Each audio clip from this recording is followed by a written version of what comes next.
السلام علیکم ورحمۃ اللہ وبرکاتہ۔ الحمد للہ رب العالمین والصلاة والسلام علی رسولہ الامین وعلی آلہ واصحابہ ومن تبعہم بإحسان الی یوم الدین۔ قال المؤلف رحمہ اللہ: باب قول اللہ تعالی: ایشرکون ما لا یخلق شیئا وهم یخلقون ولا یستطیعون لهم نصرا ولا انفسهم ینصرون۔ مؤلف رحمہ اللہ نے فرمایا، اللہ عز و جل کے اس فرمان کا بیان، کیا وہ اللہ تعالیٰ کے ساتھ ایسی چیزوں کو شریک ٹھہراتے ہیں جو کچھ بھی پیدا نہیں کر سکتے حالانکہ وہ پیدا کیے جاتے ہیں، اور نہ یہ ان کی مدد کر سکتے ہیں اور نہ وہ اپنے آپ کی مدد کر سکتے ہیں۔ برادر اسلام اور خواتین، مؤلف رحمہ اللہ نے سب سے پہلے توحید پر گفتگو کی اور مختلف ناحیوں سے توحید پر روشنی ڈالی، پھر شرک کے مختلف مظاہر بیان کی۔ اب اس کے بعد قرآن مجید کی ایک آیت سے باب باندھا ہے اور شرک کی نفی اور اس کے بطلان پر دلیل پیش کی ہے کہ شرک کے مظاہر بیان کرنے کے بعد مؤلف رحمہ اللہ یہ بتلاتے ہیں کہ شرک باطل چیز ہے اور اللہ تعالیٰ کے ساتھ کسی چیز کو شریک ٹھہرانے کے لیے کوئی دلیل اور کوئی جواز نہیں ہے۔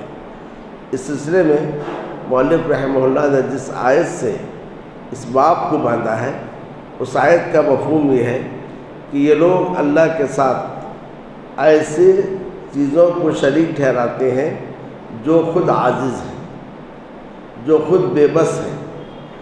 جو عاجز ہو، بے بس ہو، جس کا کائنات میں کوئی اختیار نہ ہو، جو انہیں نفع بھی نہیں پہنچا سکے، جو اپنے آپ کو جو خود مخلوق ہو، تو پھر وہ کیسے معبود ہو سکتا ہے؟ تو گویا اس آیت میں، اس باب میں مؤلف رحمہ اللہ نے ان مشرکین کی شرک کی نفی کی ہے اور یہ بتلایا ہے کہ جنہیں یہ اللہ کے ساتھ شریک ٹھہراتے ہیں یہ بے بس ہیں۔ تو گویا کائنات میں قوت اور اختیار اللہ تعالیٰ کے ہاتھ میں ہے، کسی اور کے ہاتھ میں نہیں ہے۔ جب کسی اور کے ہاتھ میں نہیں ہے تو اس قابل نہیں کہ انہیں معبود بنایا جائے، ان کی عبادت کی جائے۔ تو باب جس آیت سے باندھا ہے اس میں دو باتیں ہیں کہ جن کی یہ اللہ کے ساتھ شریک ٹھہراتے ہیں تو وہ کچھ بھی پیدا نہیں کی، بلکہ کچھ بھی پیدا نہیں کر سکتے، وہ خود مخلوق ہے۔ اور دوسری بات یہ ہے کہ وہ ان کی مدد نہیں کر سکتے بلکہ اپنے آپ کی بھی مدد نہیں کر سکتے۔ جو اپنے آپ کی مدد کرنے پر قادر نہ ہو، ان کی مدد کرنے پر قادر نہ ہو، کسی چیز کو پیدا کرنے پر قادر نہ ہو، خود مخلوق ہو، وہ کیسے معبود ہو سکتا ہے؟ ان کی بے بسی پر ایک اور آیت پیش کی ہے: وَالَّذِينَ تَدْعُونَ مِن دُونِهِ مَا يَمْلِكُونَ مِن قِطْمِيرٍ، وہ جنہیں تم اس کے سوا پکارتے ہو کھجور کی گٹھلی کے چھلکے کے برابر کے مالک نہیں ہیں۔ کھجور کی جو گٹھلی ہوتی ہے اس کے درمیان میں ایک پتلا سا چھلکا ہوتا ہے، اس چھلکے کو عربی میں کہتے ہیں قطمیر، کہ کائنات میں اس چھلکے کی جو حقیر سی چیز ہے اس کے بھی مالک نہیں ہے۔ تو جو کھجور کی گٹھلی کے چھلکے کا بھی مالک نہیں ہو، وہ کیسے معبود ہو سکتا ہے؟ اس کے بعد ایک حدیث بیان کی ہے، انس رضی اللہ تعالیٰ عنہ سے مروی ہے کہ وحد کی لڑائی میں نبی صلی اللہ علیہ وسلم زخمی ہو گئے، تو ایسے موقع پر آپ کی زبان سے یہ الفاظ نکل گئے: وہ لوگ کیسے کامیاب ہو سکتے ہیں جنہوں نے اپنے نبی کو زخمی کیا ہے؟ تو اس پر اللہ تعالیٰ نے یہ آیت نازل کی: لیس لک من الامر شیء، معاملے میں آپ کا کوئی اختیار نہیں ہے۔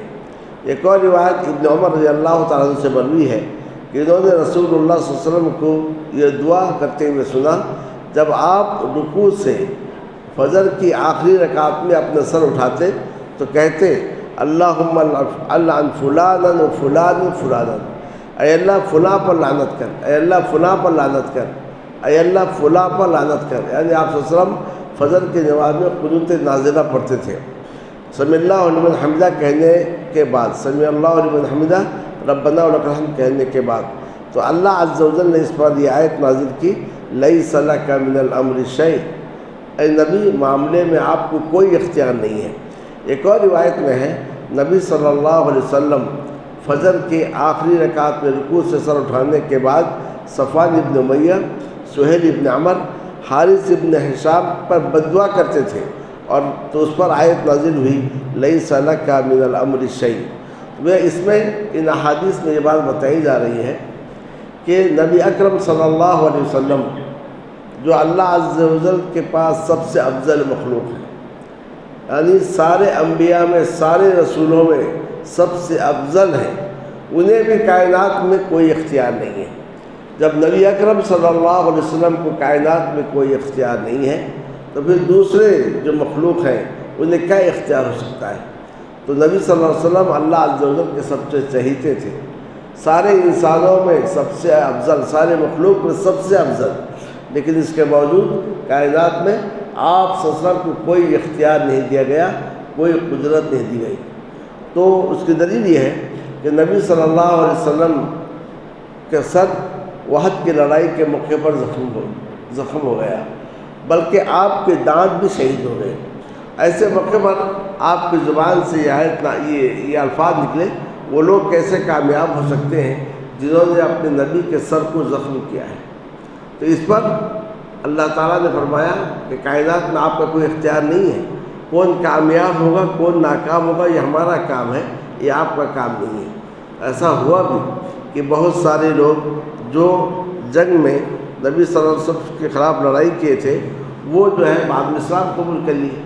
تو گویا وحد کی لڑائی میں جو مسلمانوں کے خلاف تھے، مسلمانوں سے لڑائی کیے تھے، پھر بعد میں وہ مسلمان ہو گئے۔ خالد ابن ولید کی وجہ سے ہی مسلمانوں کو تکلیف پہنچی تھی۔ خالد ابن ولید پلٹ کر مسلمانوں پر حملہ کیے تھے، اور وحد کی لڑائی کے موقع پر کفار کی جانب سے کمانڈر ابو سفیان تھے۔ بعد میں ابو سفیان بھی اسلام قبول کر لیے اور خالد ابن ولید بھی اسلام قبول کر لیے۔ تو گویا اس میں نبی صلی اللہ علیہ وسلم سے کہا جا رہا ہے آپ کیسے کہہ سکتے ہیں وہ لوگ کامیاب نہیں ہو سکتے؟ کسی کو کامیاب کرنا، ناکام کرنا یہ آپ کا کام نہیں ہے، یہ ہمارا کام ہے۔ تو لہذا آپ اس قسم کی بات اپنی زبان سے مت نکالیے۔ تو گویا اس میں نبی صلی اللہ علیہ وسلم کے بارے میں کہا گیا جو سارے انسانوں میں بلکہ ساری مخلوقات میں اللہ کے پاس سب سے افضل، سب سے اشرف ہے، انہیں کائنات کو کوئی اختیار نہیں ہے۔ جب انہیں کائنات کو کوئی اختیار نہیں ہے تو ان پتھروں کو، ان درختوں کو اور ان جنات کو، یا کہ ان انسانوں کو جنہیں اولیاء کا مرتبہ دیا گیا ہے، انہیں کائنات میں کیا اختیار ہو سکتا ہے؟ تو جب انہیں کائنات میں کوئی اختیار نہیں ہے تو اللہ کے سوا کیسے انہیں پکارا جا سکتا ہے؟ اور ایک اور حدیث میں یہ ہے کہ نبی صلی اللہ علیہ وسلم خاص طور سے 3 افراد کے خلاف بددعا کرتے تھے۔ صبح کی آخری رکعت میں رکوع سے سر اٹھانے کے بعد 3 افراد کے خلاف بددعا کرتے تھے، صفوان ابن امیہ، سہیل ابن عمر اور حارث ابن ہشام۔ ان سے مسلمانوں کو بڑی تکلیف پہنچی تھی، تو آپ بددعا کرتے تھے، ان پر لعنت بھیجتے تھے۔ تو اللہ تعالیٰ نے کہا اس میں بھی آپ کو کوئی اختیار نہیں، آپ لعنت کیوں بھیجتے ہیں؟ آپ کا جو کام ہے وہ کیجیے، دعوت پیش کرنا ہے دعوت پیش کیجیے، تکلیف ہوگی آپ صبر کیجیے، لیکن آپ کو کہتے ہیں کہ اللہ انہیں اپنے رحمت سے دور کر دے۔ ہوا یہ تینوں کے تینوں بعد میں مسلمان ہو گئے۔ تو وجہ اس میں یہ بات بتائی جا رہی ہے کہ اے نبی صلی اللہ علیہ وسلم، کائنات میں آپ کا کوئی اختیار نہیں ہے، کائنات میں پورا کا پورا اختیار ہمارے ہاتھ میں ہے۔ جب کائنات میں اختیار اللہ تعالیٰ کے ہاتھ میں ہے تو پھر اس کے سوا کسی اور کو کیسے پکارا جا سکتا ہے؟ اور اس طریقے سے ایک اور حدیث ہے کہ ابو ہریرہ رضی اللہ تعالیٰ سے مروی ہے کہ رسول اللہ صلی اللہ علیہ وسلم اس آیت کے اترنے کے بعد وَأَنذِرْ عَشِيرَتَكَ الْأَقْرَبِينَ، اپنے قریبی رشتہ داروں کو ڈرائیے۔ آپ کھڑے ہو گئے، یا معاشر قریش انقذوا اشتروا انفسکم لا اغنی عنکم من اللہ شیئا، اے قریش کی جماعت اپنے آپ کو بچا لو، میں اللہ کے عذاب کے مقابلے میں کچھ کام نہیں آ سکتا۔ اے عباس ابن عبد المطلب، میں اللہ کے عذاب کے مقابلے میں تمہارا کام نہیں آ سکتا۔ اے صفیہ، اللہ کے رسول کی پھوپھی، میں اللہ کے عذاب کے مقابلے میں تمہارا کام نہیں آ سکتا۔ اے فاطمہ بنت محمد، سلینی ما شئت من مالی، جو مال پوچھنا ہے پوچھو، اللہ کے مقابلے میں تمہارا کوئی کام نہیں آ سکتا۔ تو گویا یہاں یہ بتایا گیا ہے کہ جنہیں یہ اللہ کے سوا پکارتے ہیں، معبود ٹھہرا لیے ہیں، اللہ کے شریک ٹھہراتے ہیں، یہ اس قابل نہیں ہے کہ انہیں اللہ کے برابر ٹھہرایا جائے یا کہ اللہ کے سوا انہیں پکارا جائے، کیونکہ کائنات میں کوئی اختیار ان کے ہاتھ میں نہیں ہے۔ سارا کا سارا اختیار، ساری کی ساری قوت، ساری کی ساری ملکیت اللہ تعالیٰ کے ہاتھ میں ہے۔ افسوس کی بات یہ ہے کہ بہت سارے مسلمان اپنے ذام میں کائنات کا تصرف اللہ کے ہاتھ سے لے کر دوسروں کو دے دیا ہے کہ کائنات میں چند اولیاء ہیں، ان کے اوپر چند اوتاد ہیں، ان پر کوئی یہ قطب ہے جو کائنات کے نظام کو چلاتے ہیں۔ یہ ایک وہمی بات ہے، اس کے حقیقت سے کوئی تعلق نہیں ہے۔ اب اس کے بعد مؤلف رحمہ اللہ نے ایک اور باب باندھا اس آیت سے، حتی اذا فزع عن قلوبہم قالوا ماذا قال ربکم قالوا الحق وهو العلی الکبیر، یہاں تک کہ جب ان کے دلوں سے گھبراہٹ کو دور کیا جاتا ہے تو کہتے ہیں تمہارے رب نے کیا کہا، تو کہتے ہیں کہ حق کہا اور وہی بلند ہے، بزرگ ہے۔ اس کا پس منظر یہ ہے کہ فرشتوں کے تعلق سے، جو کائنات کی سب سے طاقتور مخلوق ہے، فرشتوں کے تعلق سے بھی مؤلف رحمہ اللہ نے جو حدیث ذکر کیا، آیت ذکر کا بتاتے ہیں کہ فرشتے جو بہت طاقتور ہیں اور قوی ہیں اور کائنات میں اللہ کے حکم کو لے کر دوڑتے پھرتے ہیں، انہیں بھی کائنات میں کوئی اختیار نہیں ہے۔ جب فرشتوں کو بھی کائنات میں کوئی اختیار نہیں ہے، وہ کبھی ان پر بے ہوشی طاری ہو جاتی ہے، اللہ کے ڈر سے سہمے ہوئے رہتے ہیں، تو پھر دوسروں کو کائنات میں اختیار کیسے ہو سکتا ہے؟ تو گویا نہ اللہ کے رسول اس قابل ہیں کہ اللہ کے ساتھ انہیں شریک ٹھہرایا جائے، نہ فرشتے اس قابل ہیں انہیں اللہ کے ساتھ شریک ٹھہرایا جائے۔ جب یہ شریک ہونے کے قابل نہیں ہے تو دیگر جو پتھر ہیں، مورتیاں ہیں، مجسمے ہیں، درخت ہیں، جنات ہیں، انسان ہیں، ان کے کوئی اللہ کے رسول کے سامنے اور فرشتوں کے سامنے کوئی حقیقت نہیں ہے۔ حدیث یہ ہے، ابو ہریرہ رضی اللہ تعالیٰ سے مروی ہے، نبی صلی اللہ علیہ وسلم فرمایا جب اللہ آسمان میں کوئی فیصلہ کرتا ہے، کوئی حکم دیتا ہے آسمان میں، تو فرشتے اپنے بازو کو اتنے زور سے مارتے ہیں اللہ تعالیٰ کے سامنے فرمانبرداری کا اظہار کرتے ہوئے، گویا کہ چٹان پر کسی زنجیر کو رگڑ دیا گیا ہے، اور اس طریقے سے اللہ کا حکم سب تک پہنچ جاتا ہے۔ اور پھر ان کے دلوں سے جب گھبراہٹ دور ہو جاتی ہے تو آپس میں فرشتے پوچھتے ہیں اللہ نے کیا کہا، پھر جواب دیتے ہیں اللہ نے حق کہا اور وہی علی و کبیر ہے۔ اب جب فرشتے اللہ تعالیٰ کے حکم کو لے کر آپس میں بات کرتے ہیں تو جنات میں سے ایک چھپ کے سننے والا اس کو سن لیتا ہے، اور اس طریقے سے جنات اس طریقے سے سنتے ہیں کہ راوی نے اپنے ہتھیلی کو ایسا ٹیڑھا کر کے بتایا اور انگلیوں کے درمیان فاصلہ رکھا، جیسے انگلیاں ایک کے اوپر ایک ہیں۔ جنات آسمان دنیا میں ایسے ہی بیٹھے ہوئے رہتے ہیں، ایک کے اوپر ایک سن کر دوسرے تک پہنچاتا، پھر وہ تیسرے کو، پھر وہ چوتھے کو، پھر وہ پانچویں کو، یہاں تک کہ آخری شخص اس بات کو لے کر کاہن تک یا جادوگر تک پہنچاتا۔ کبھی ایسا ہوتا ہے کاہن یا جادوگر تک پہنچنے سے پہلے ایک ستارہ جس کا نام شہاب ہے ان پر ٹوٹتا اور اس نے جلا دیتا، اور کبھی ایسا ہوتا ہے کہ ستارے کے آنے سے پہلے ہی یہ لوگ کاہن اور جادوگر تک وہ بات پہنچا دیتے ہیں۔ اب کاہن اور جادوگر اس میں کچھ 100 اور جھوٹ ملا کر لوگوں کو بتلاتا ہے۔ جب کاہن کی کوئی ایک بات سچ ہو جاتی ہے، حالانکہ اس کے اپنی طرف سے نہیں، اس نے کسی جن سے سنا ہے اور جن فرشتوں سے سنتا ہے، تو لوگ کہتے ہیں کاہن کی تصدیق کرتے ہیں، دیکھو اس نے فلاں پیشن گوئی کی تھی، وہ بات ہو گئی۔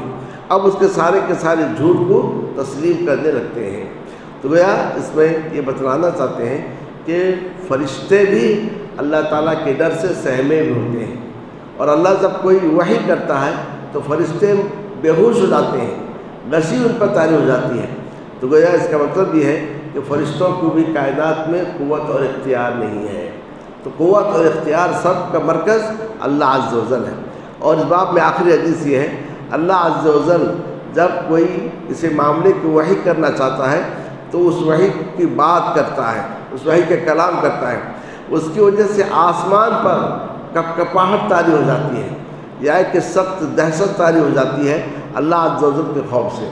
جب آسمان والے اللہ تعالیٰ کی آواز کو سنتے ہیں بے ہوش ہو جاتے ہیں اور سجدے میں گر پڑتے ہیں، سب سے پہلے جو اپنے سر کو اٹھاتے ہیں جبرائیل علیہ السلام، پھر اللہ عز و جل جبرائیل علیہ السلام کو چند باتوں کا حکم دیتا ہے۔ جبرائیل علیہ السلام ان باتوں کو لے کے فرشتوں سے گزرتے ہیں، اور ہر آسمان پر فرشتہ آپ کو پوچھتے ہیں، آپ انہیں خبر دیتے ہیں، اور اس طریقے سے جبرائیل کہتے ہیں اللہ نے جو کچھ کا حق کہا وہ علی کبیر ہے۔ اب اس کے بعد کیا ہے، جبرائیل اس حکم کو لے کر جہاں پہنچانا ہے اس کو پہنچا دیتے ہیں۔ تو گویا کہنے کا مقصد یہ ہے، مؤلف رحمہ اللہ یہ دونوں باب لا کر بتلانا چاہتے ہیں کہ شرک کی کوئی حقیقت نہیں ہے، شرک ایک باطل چیز ہے، کیونکہ نبی اکرم صلی اللہ علیہ وسلم جو سارے مخلوقات میں سب سے افضل ترین شخص تھے، سب سے زیادہ بزرگ تھے، انہیں بھی کائنات میں کوئی اختیار نہیں ہے۔ آپ صلی اللہ علیہ وسلم نے جن کے لیے بد دعا کی، اللہ تعالیٰ نے انہیں ہدایت سے سرفراز کیا، اور اسی طریقے سے فرشتے جو سب سے طاقتور مخلوق ہیں انہیں بھی کائنات میں اختیار نہیں ہے، وہ بھی اللہ کے ڈر سے سہمے ہوئے رہتے ہیں۔ تو جب ان مخلوقات کی اللہ تعالیٰ کے سامنے کوئی حیثیت نہیں ہے، تو پھر درخت کی، ان پتھروں کی، ان مورتیوں کی، ان مجسموں کی، ان قبروں کی، ان اولیاء کی اور ان صالحین کی اللہ کے پاس کیا حیثیت ہے؟ تو لہذا اس سے شرک کی نفی ہوئی اور شرک کا بطلان ہوا۔ تو مؤلف رحمہ اللہ نے توحید کو بیان کیا، شرک کے مظاہر کو بیان کیا، اب اس کے بعد جو ہے شرک کی نفی کر رہے ہیں، اور شرک باطل چیز ہے اس کے لیے ابواب باندھ رہے ہیں۔ اللہ رب العالمین سے میری دعا ہے کہ رب العالمین ہمیں توحید کو سمجھنے کی توفیق عطا فرمائے، اور ہر قسم کے شرک سے رب العالمین ہمیں دور رکھے۔ وصلی اللہ تعالیٰ علی نبی کریم وعلی آلہ وصحبہ اجمعین۔